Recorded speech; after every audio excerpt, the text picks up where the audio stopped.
রাসূল সাল্লাল্লাহু আলাইহি ওয়াসাল্লাম বলেন, কিয়ামতের দিন আমি ওই হিন্দুর পক্ষে মুসলিমের বিপক্ষে বাদী হয়ে দাঁড়াবো। আল্লাহু আকবার। রাসূল সাল্লাল্লাহু আলাইহি ওয়াসাল্লাম ওই হিন্দুর পক্ষে, আমি রাসূল সাল্লাল্লাহু আলাইহি ওয়াসাল্লামের উম্মত, আমার বিপক্ষে দাঁড়াবেন। আল্লাহু আকবার।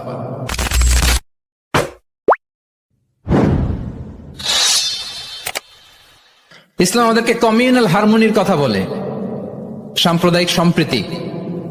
আমরা মুসলিম, এদেশে আমরা মুসলিম সংখ্যাগরিষ্ঠ, কিন্তু আমাদের হিন্দু ভাইয়েরা আছে, বৌদ্ধরা আছে, তাদের সাথে মিলেমিশে থাকার কথা বলে।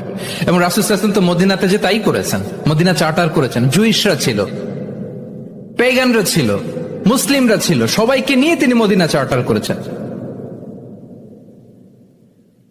পরবর্তীতে তারা বিট্রে করার কারণে, ট্রেচারের কারণে এই মদিনা চার্টার ভঙ্গ হয়েছে, কিন্তু রাসূল সাল্লাল্লাহু আলাইহি ওয়াসাল্লামের পক্ষ থেকে কোনো না ছিল না।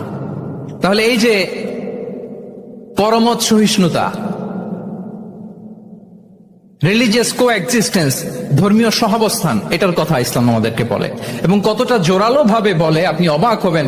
মাইনরিটি রাইটস কে ইসলাম এমন ভাবে প্রিজার্ভ করেছে। আল্লাহ রাসূল সাল্লাল্লাহু আলাইহি ওয়াসাল্লাম বলেন, কোন হিন্দু, কোন মাইনরিটি, কোন সংখ্যালঘু, শব্দটা যদি আমাদের পছন্দের না, বোঝানোর জন্য বলছি, কোন অমুসলিম যদি মুসলিমদের পাশে থাকে এবং কোন মুসলিম যদি তার রাইটকে ভায়োলেট করে, যেমন আপনি মুসলিম, আপনার নেইবার হচ্ছে হিন্দু, আপনি যদি তার হক নষ্ট করেন, জোর করে তার জমি দখল করেন, তাকে তার প্রাপ্য থেকে বঞ্চিত করেন, রাসূল সাল্লাল্লাহু আলাইহি ওয়াসাল্লাম বলেন, কিয়ামতের দিন আমি ওই হিন্দুর পক্ষে মুসলিমের বিপক্ষে বাদী হয়ে দাঁড়াবো। আল্লাহু আকবার। রাসূল সাল্লাল্লাহু আলাইহি ওয়াসাল্লাম ওই হিন্দুর পক্ষে, আমি রাসূল সাল্লাল্লাহু আলাইহি ওয়াসাল্লামের উম্মত, আমার বিপক্ষে দাঁড়াবেন। আল্লাহু আকবার। What a marvellous statement. আল্লাহু আকবার। সংখ্যালঘুদের উপর যদি কেউ, কোন মুসলিম অত্যাচার করে, রাসূল সাল্লাল্লাহু আলাইহি ওয়াসাল্লাম বলেন, তুমি আমার উম্মত হতে পারো, কিন্তু তোমার পক্ষে না, আমি ওই মাজলুমের পক্ষে কিয়ামতের দিন দাঁড়াবো। দিস ইজ ইসলাম। ইসলাম আমাদেরকে অন্য যে ফেইথ আছে, Islam teaches us to respect other faith. অন্যান্য যে ফেইথ গুলো আছে, এগুলোর প্রতি শ্রদ্ধা দেখাতে বলে, সম্মান দেখাতে বলে। আল্লাহ তাআলা বলছেন, ওয়ালা তাসুব্বুল্লাযীনা ইয়াদউনা মিন দুনিল্লাহি ফায়াসুব্বুল্লাহা আদওয়ান বিগাইরি ইলম।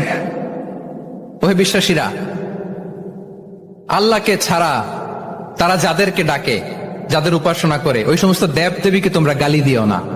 ফলে রাগান্বিত হয়ে অজ্ঞতাবশত তারা আল্লাহকে গালি দিবে। কথা বুঝতে পেরেছেন?